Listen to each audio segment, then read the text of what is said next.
what's up guys? This is HopCurious, and this is Bottles on the Road. Up next we have Project DTLA. This is a wild farmhouse ale that has been aged in red wine barrels, which is pretty interesting. This was brewed by Concrete Jungle Brewing Project, which is out in LA somewhere. And it just sounded cool, so that's why I got it and I wanted to share it with you guys. I believe they said it's just blended. It's like a mix of blended barrels. Is it? Yeah. I honestly haven't read the description at all, so... They said it will change based on the brewers or the blenders' wins. And it says, every few months we blend a few barrels of mixed culture beer from our cellar. Some sour, some bitter, some fruity, some funky, some just plain weird. Yeah. To bottle as a project downtown LA. So literally, this could be beer that's like some sour, it could be some bitter. It's basically their leftover beer. So it's probably stuff that they've had in a barrel. They siphon out whatever they can, and then whatever's left, they're just like, and then they pour it out into another jug, and they're like, yeah, oh, that's 5 gallons. Hey, don't pour it in the floor drain, pour it in that. And then age it in red wine barrels after, because why not?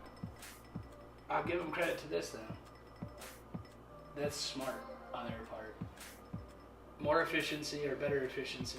They're losing, I was going to say, they're less waste, for them. Tough part is never repeatable.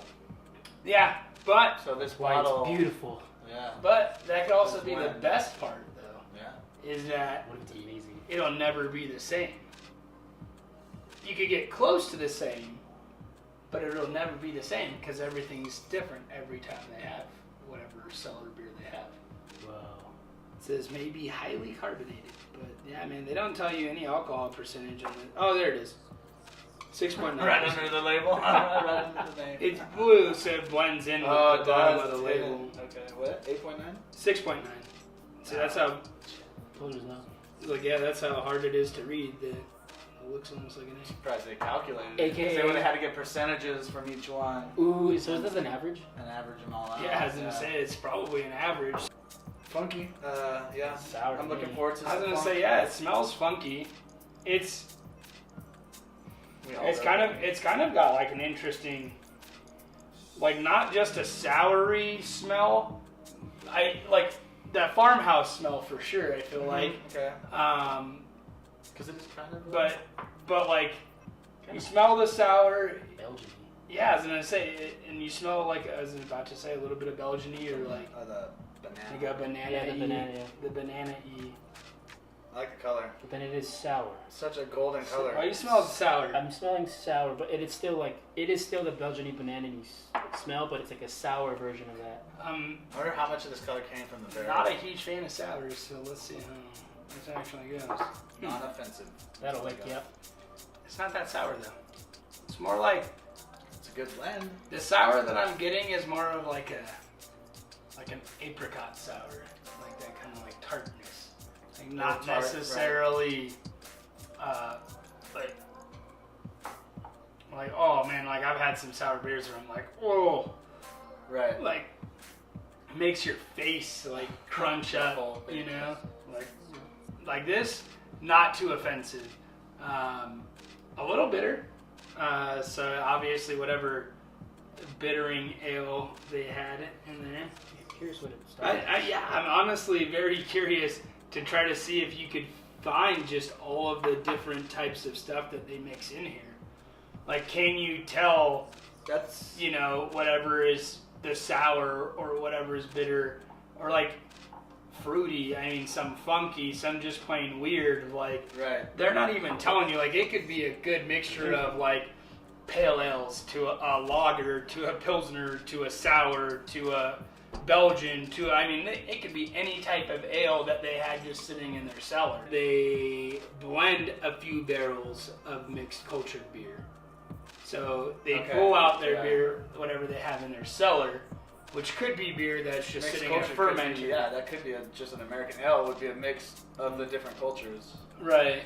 That's why I think it's a great blend, because you can't really put a finger on like, oh, that's a sour that's been soured with lacto, or that's a sour that's been whatever else, or it's not a farmhouse that's a more wild taste, you know, with that funkiness, or they kind of found all those strange points and then blended it nicely together to where you do get like a nice round feel throughout. So I guess I'll just go right out with it. I mean, what would you guys rate this? So I mean, we'll start with Bob Meyer down here. What would you rate this beer? Man, it is a one-off, and I definitely recommend it to a friend. You know what? Buy it at a bar. Yeah. Yeah, give it 4. Right.